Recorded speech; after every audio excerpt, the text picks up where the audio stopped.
Percentage का एक नई क्लास पढ़ने जा रहे हैं, जिसमें हम आज कुछ इस तरीके के सवाल पढ़ेंगे, जैसे पास फेल होने वाले जो सवाल होते हैं, या फिर हम कई बार संख्या से किसी और से गुणा करना चाहते हैं और गलती से किसी और संख्या से गुणा कर देते हैं, तो जो एरर आता है उससे संबंधित आज हम सवाल पढ़ेंगे। एक तो पास फेल होने वाले और एक जो एरर वाले सवाल आते हैं उनके बारे में हम पढ़ना चाहेंगे। तो सबसे पहले हम पहला सवाल लेते हैं। हमारा पहला सवाल है, एक छात्र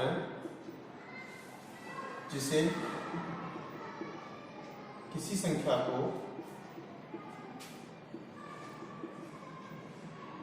एक छात्र है जिसको किसी संख्या को 5/7 से गुणा करना है, लेकिन गलती से 7/5 से गुणा कर देता है।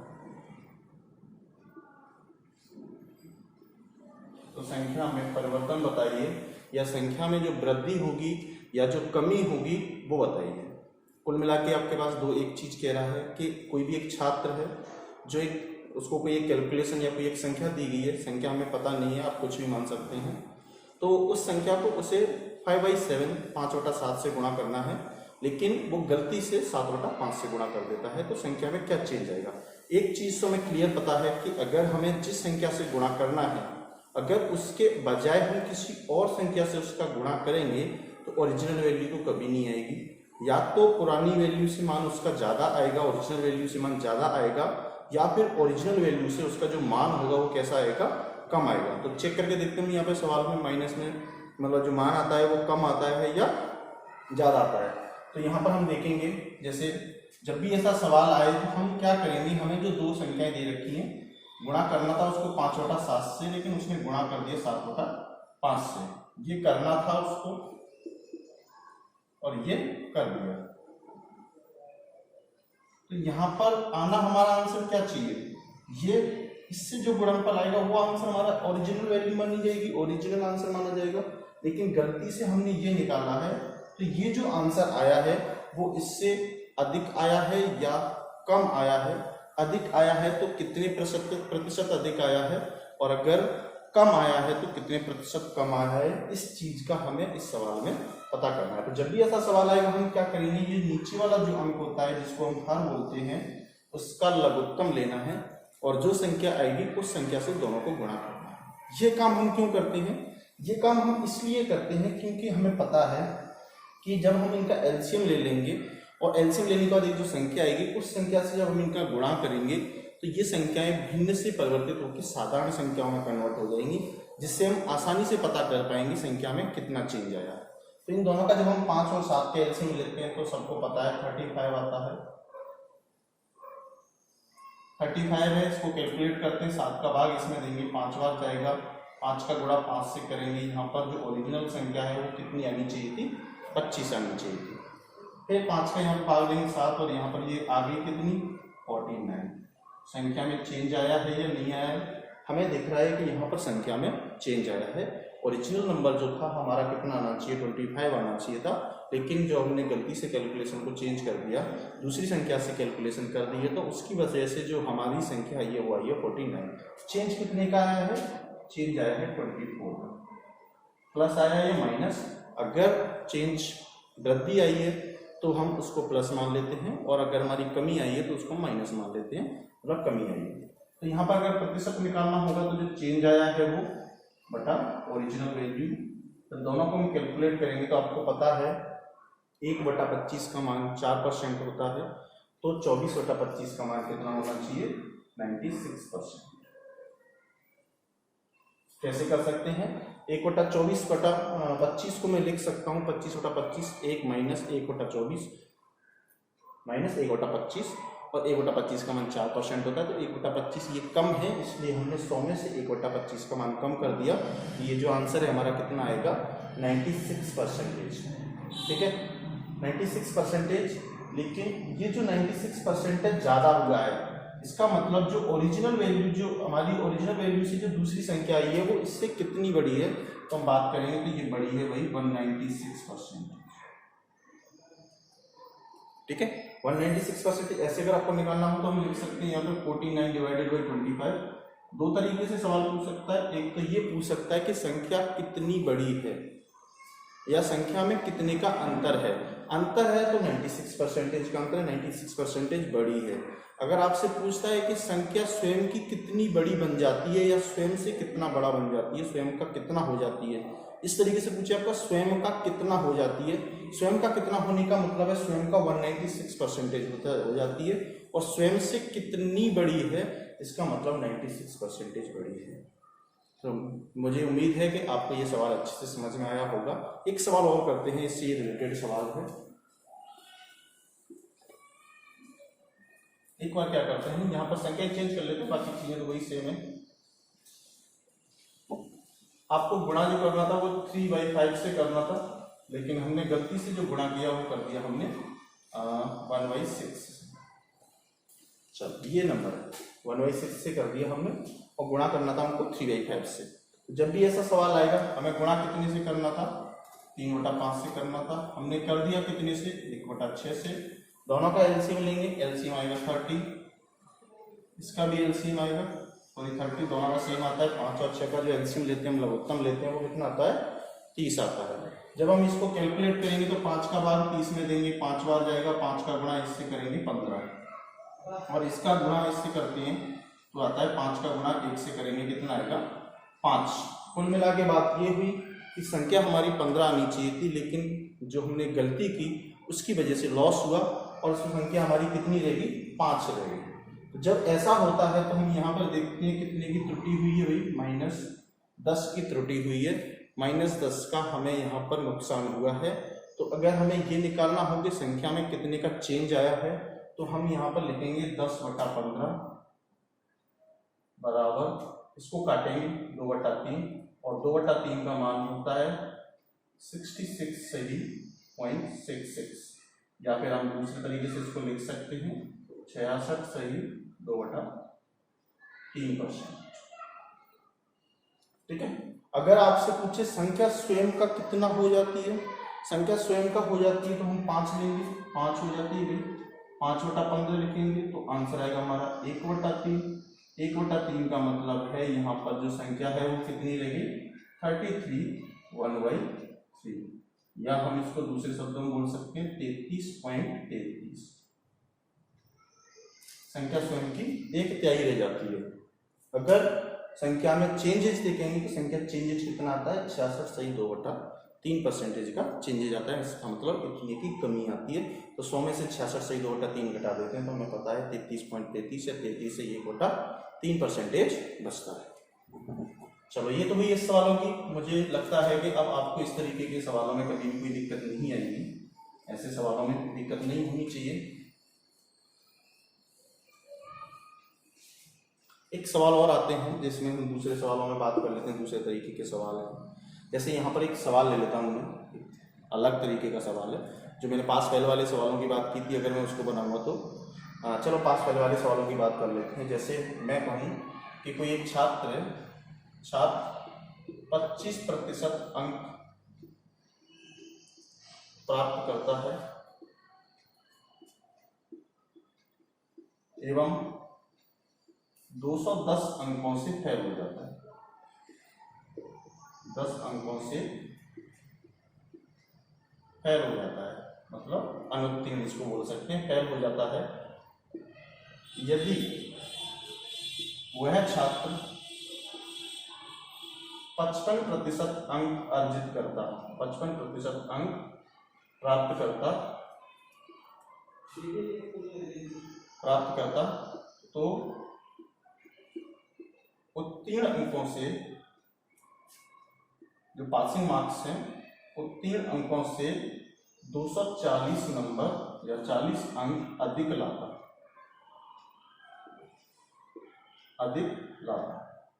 ये सवाल। अब इससे क्या क्या पूछ सकता है, उस तरीके के सवालों पर हम बात कर लेते हैं। कह रहा है कि छात्र ने 25% अंक प्राप्त किए, 210 नंबर से फेल हो गया। फिर उसने क्या किया, अगर वो एज्यूम कर रहे हैं कि जैसे अगर मान लीजिए 55% अंक प्राप्त करा था, तो जो पासिंग मार्क्स थे, जो उसके उत्तीर्ण अंक थे, जो पासिंग मार्क्स थे, उनसे 240 नंबर अधिक ले आता। तो बताइए उत्तीर्ण अंक कितने हैं। आपको कई तरीके से सवाल पूछ सकता है। पहला तरीका से पूछ सकता है आपको उत्तीर्ण अंक याद कीजिए या जो पासिंग मार्क्स हैं वो बताइए। चलो पहली चीज तो ये पूछ सकता है। दूसरी चीज पूछ सकता है कुल प्राप्तांक कितना है, जो टोटल मार्क हैं वो कितने हैं। तीसरी चीज ये पूछ सकता है कि उसने जब 25% अंक प्राप्त किए तो 25% का मान कितना है, या 25% अंक यहाँ पर इस सवाल के लिए कितने 25% जो अंक है वो वैल्यू में कितने कन्वर्ट होते हैं, या जो 55% अंक है वो वैल्यू में कितने कन्वर्ट हो सकते हैं। या फिर एक और तरीका जोड़ सकता है कि 70% अंक प्राप्त करने के लिए उसको कितने अंक प्राप्त करने पड़ेंगे। कुछ भी वैल्यू दे सकता है, 70, 75, 80 कुछ भी दे सकता है। इस तरीके से इस एक ही सवाल से 4-5 तरीके के वो प्रश्न आपसे पूछ सकता है। तो हम पहले बात करते हैं इनकी, उसके बाद वो तो आपसे कुछ भी पूछे उसका तो तरीका है वो मैं इसी सवाल में समझा दूंगा। तो जब ये सवाल करेंगे उससे पहले हम एक चीज़ समझ लेते हैं। वो चीज़ ये समझनी है हमें कि एक बात बताइए, आप मान लीजिए मैंने 25% अंक प्राप्त किए और मैं 210 नंबर से हो गया फेल। इसका मतलब ये हुआ कि अगर मैं 210 नंबर और ले आता तो मैं पास हो जाता। इसका मतलब ये है कि जो पासिंग मार्क्स हैं वो 25 से ज़्यादा होंगे, 25% से ज़्यादा होंगे। ये बात तो क्लियर है। जो पासिंग मार्क्स जो दे रखे हैं वो 25% से ज़्यादा होने चाहिए। सही बात है। अगर वो दूसरी बात कह रहा है कि 55% अंक प्राप्त किए और जो 240 अंक ज़्यादा ले आया, तो इसका मतलब ये है कि पास तो मैं 55% से पहले ही हो गया था। ये तो एक्स्ट्रा मार्क्स है मेरे, जो मैं पास हुआ था वो तो 55% से पहले ही हो गया था। ये तो हमारे क्या है, एक्स्ट्रा मार्क्स है। इसका मतलब ये है कि जो पासिंग मार्क्स होगा वो कहीं न कहीं 25 से 55 के बीच में होगा। 25% से ज़्यादा पासिंग परसेंटेज होगी और 55% से कम होगी। इसका मतलब जो आंसर आएगा वो इसके बीच में आएगा। तो ये चीज़ पहले समझना जरूरी है, फिर सवाल पर हम आते हैं। तो सवाल पे आते हैं। सवाल में कह रहा है कि 25% अंक, ठीक है भाई। कम कितने पड़ रहे हैं, 210 पास होने के लिए। 55% अंक ज़्यादा कितने हो गए, 240। कुल मिला के बात ये है कि जो पासिंग मार्क्स है वो कहीं ना कहीं इसके बीच में आएगा। तो ये जो गैप है वो भी तो इसके बीच का गैप है, 25 से 55 के बीच का यही तो गैप है। अब मान लीजिए मैं यहाँ पे एक एग्जांपल के लिए ले लेता हूँ। जैसे मान लीजिए ये 35% पास होता, एग्जांपल के लिए 35% अगर पास होता तो कहीं ना कहीं 25 + 210 बराबर 35 होना चाहिए। और दूसरे शब्दों में मैं ये कहूँ 55 - 240 बराबर 35 होना चाहिए। तो कुल मिला के ये है कि 55 35 के बीच में 35 जो आया वो इन दोनों के योग के बराबर होगा। कुल मिला के हम दूसरे शब्दों में ये कह सकते हैं कि इनके बीच का जो डिफरेंस होगा वो इन दोनों के सम का योग, इन दोनों के सम के बराबर होगा। तो इनका डिफरेंस क्या है परसेंटेज का, 30%। इन दोनों का सम क्या है, 450। यहाँ पर एक गलती मत करना कि भाई प्लस माइनस है तो 240 में से 10 घटा दें, 30 की वैल्यू 30, की वैल्यू 30, 1 की वैल्यू ऐसे नहीं होगा ये सवाल। यहाँ पर आपको ये चीज़ समझनी है कि जब दोनों एक प्लस में एक माइनस में है, आपको ये तरीका समझना है। तो ये दोनों जुड़ेंगे, ठीक है। तो 30% की वैल्यू 450 है तो 1% की वैल्यू कितनी आएगी, 15। तो 100% की वैल्यू कितनी आनी चाहिए भाई, 1500। ये तो हुए हमारे कुल प्राप्तांक। अगर आपसे सवाल में पूछ रहा है कुल प्राप्तांक ज्ञात कीजिए तो आपको सवाल इस तरीके से करना है। अगर आपसे सवाल में पूछ रहा है कुल प्राप्तांक मत ज्ञात कीजिए, सिर्फ पासिंग मार्क्स ज्ञात कीजिए, तो हमको ये स्टेप सिर्फ यहीं तक करना है। इससे आगे कुल प्राप्तांक निकालने की बिल्कुल भी जरूरत नहीं है, ठीक है। यहाँ तक पूछ लेता है, हमने 1 के बराबर 15 वैल्यू निकाल दी। तो इसका मतलब ये है कि 1 की वैल्यू 15 है, 1% की वैल्यू 15 अंक के बराबर है। तो अगर मुझे 210 को परसेंट में चेंज करना हो तो 15 का भाग दूंगा, 240 को परसेंट में चेंज करना हो तो 15 का भाग दूंगा। 210 को अगर मैं प्रतिशत में निकालता हूं तो 14% आएगा, और अगर मैं 240 को निकालता हूं तो 16% आएगा। कुल मिला के बात ये परसेंट भी निकाल ली हमने। इसका मतलब ये है कि जब 25% नंबर ला रहा था वो, तब उसके 14% नंबर कम पड़ रहे थे।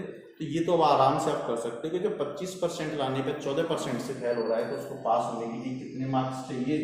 25 + 14 बराबर 39%। दूसरी बात, जब वो 55% अंक ला रहा था तब 16% उसके ज्यादा आ रहे थे, इसका मतलब 55 - 16 बराबर कितना चाहिए उसको? 39%। आप दोनों तरीके से निकाल सकते हैं, कैसे भी आपको निकालना हो। टोटल मार्क्स निकालना हो तो 100 बराबर 1500 हो जाएंगे। अब अगर आपको 25 की वैल्यू निकालनी हो तो 15 × 25 कर दीजिए, 25% का मान आ जाएगा। अगर आपको निकालना हो 55% का मान कितना है संख्या में अगर ज्ञात करनी है तो 15 × 55 कर दीजिए, आपको 55 का मान निकल जाएगा। अगर वो अपनी तरफ से कुछ दे देता है 65, 70 कुछ भी कि इतने प्रतिशत के लिए कितने अंक चाहिए, तो 15 का गुणा उतने से कर दीजिए, आपके उतने प्रतिशत के अंक के मान आ जाएंगे। तो यहाँ आई होप मुझे यहाँ तक समझ में आया होगा कि आपको ये सवाल समझ में आ गया है। अगर आपको फिर भी कोई दिक्कत है तो आप वीडियो को वापस रिकैप करके, वापस बैक करके, पॉज करके आराम से सवाल समझ सकते हैं, कर सकते हैं। एक सवाल और लेंगे जिसमें कुछ इसमें और चीज़ें हैं, उनको क्लियर कर देते हैं। उसके बाद इस तरीके के सवाल में आपको दिक्कत नहीं आनी चाहिए। यहाँ पर मैं सवाल थोड़ा सा लिख देता हूँ। 25% अंक प्राप्त करता है और 210 अंकों से फेल हो जाता है, ठीक है। फिर मैं यहाँ पे लिखता हूँ एक और चीज कि यदि वह 20% अंक, ठीक है, 20% अंक प्राप्त करता है, ये 210 की जगह यहाँ पे हम कर देते हैं 25% अंक प्राप्त करता है तो 100 नंबर से फेल हो जाता है, और 20% अंक अगर प्राप्त करता है तो उत्तीर्ण अंक, फिर भी वो क्या हो जाता है, ठीक है, पर 20% अंक प्राप्त करता है तो वो 150 अंकों से क्या हो जाता है, फेल हो जाता है। दोनों बार फेल हो रहा है। चलो ये सही है। 25% अंक प्राप्त कर रहा है 100 नंबर से फेल, 20% अंक प्राप्त कर रहा है भाई 150 अंकों से फेल। इसका मतलब दोनों कंडीशनों में फेल हो रहा है। ये इसका दूसरा ही वाइस वर्सा उल्टा सवाल भी हो सकता है। वो ये हो सकता है कि पहली कंडीशन में भी पास हो रहा हो और दूसरी कंडीशन में भी पास हो रहा हो। जब इस तरीके का सवाल आए, जब दोनों बार पास हो रहा है, ज्यादा अंक लाएगा दोनों बार पास होगा तो, या फिर ऐसा है जब दोनों बार फेल हो रहा है, तो जब ऐसा सवाल आएगा तो जब हम क्या करेंगे, यहाँ पर हम लिखते हैं 25%, 20%, कितने नंबरों से फेल हो रहा है भाई, 100 नंबरों से फेल हो रहा है, कितने नंबरों से फेल हो रहा है, 150 नंबरों से फेल हो रहा है। तो यहाँ इसका जो डिफरेंस आएगा वो 5% आएगा, और इनका जो डिफरेंस आएगा वो आएगा 50, ना कि 250। ये चीज आपको याद रखनी, जब दोनों बार फेल हो रहा हो तो दोनों बार पास हो रहा हो तो ये घटेंगे, और जब दोनों एक बार फेल हो रहा हो एक बार पास हो रहा हो तो तब ये दोनों चीजें क्या होती हैं, जुड़ती। ये चीजें हमें याद रखनी है। आप समझने के लिए इसको समझ भी सकते हैं। मान लीजिए आप 25% नंबर के साथ भी फेल हो रहे हो, 20% के साथ भी फेल हो रहे हो, तो कहीं की जो डाटा है वो इससे ऊपर का है ना, ऊपर का है, तो हमें इनका अंतर निकालना है। तो ये दोनों आपस में क्या होते हैं, माइनस होते हैं। तो 5% की वैल्यू इतनी, 1% की वैल्यू 10, और 100% की वैल्यू 1000। ये तो हुआ हमारा टोटल मार्क्स। अगर आपसे टोटल मार्क्स पूछता है तो हम लिख सकते हैं कि 10% की जो टोटल मार्क्स हैं, इसमें जो टोटल प्राप्तांक होगा वो कितना होगा हमारा, 1000 होना चाहिए। लेकिन अगर आपसे सवाल में पूछता है पासिंग मार्क्स याद कीजिए, पासिंग मार्क्स याद करने हैं, तो एक की वैल्यू हमारी कितनी है यहाँ पर भाई, एक की वैल्यू है 10, तो 100 की वैल्यू कितनी होगी, 100 में भाग देंगे, तो 100 में भाग देंगे तो 100 का परसेंट में हमें कन्वर्ट करना है, तो इसका मतलब हमारे 10% कम पड़ रहे हैं 25% मार्क्स लाने के बावजूद भी। और यहाँ पर क्या हो जाएगा, 10 का भाग देंगे तो 15%। यहाँ पर जब हम 20% ला रहे हैं तब हमारा 15% कम पड़ रहा है। तो जब कम पड़ रहा होता है तो हमें क्या करना होता है, जोड़ना होता है। तो आप ये काम कर सकते हैं, 25 में 10 जोड़ के 35% लिख सकते हैं, या फिर 20 में 15 जोड़ के भी हम 35% लिख सकते हैं। इसी तरीके से अगर पास वाला हो, दोनों कंडीशन में पास हो रहा हो, तो ये डिफरेंस तो डिफरेंस ही रहेगा। यहाँ पे दोनों संख्याएं प्लस में आएंगी, फिर भी उनका हमें डिफरेंस निकालना है, माइनस करनी है दोनों संख्याएं। और यहाँ पर जो संख्या है, ये जो संख्या दे रखी होगी दोनों में से ही यहाँ पे जो परसेंटेज निकलेगी वो क्या होगी, घटेगी, और घटने के बाद जो आंसर आएगा वो हमारा पासिंग मार्क्स के लिए। तो आई होप मुझे समझ में आया, मुझे विश्वास है कि आपको ये चीज़ें समझ में आ गई होंगी। नहीं समझ में आई हैं तो आप कमेंट बॉक्स में बता सकते हैं। और आज की क्लास के लिए इतना ही है। आगे की क्लासों में और अच्छे अच्छे सवाल लाने की कोशिश करेंगे, नई तरीके के सवाल लाने की कोशिश करेंगे। आज के लिए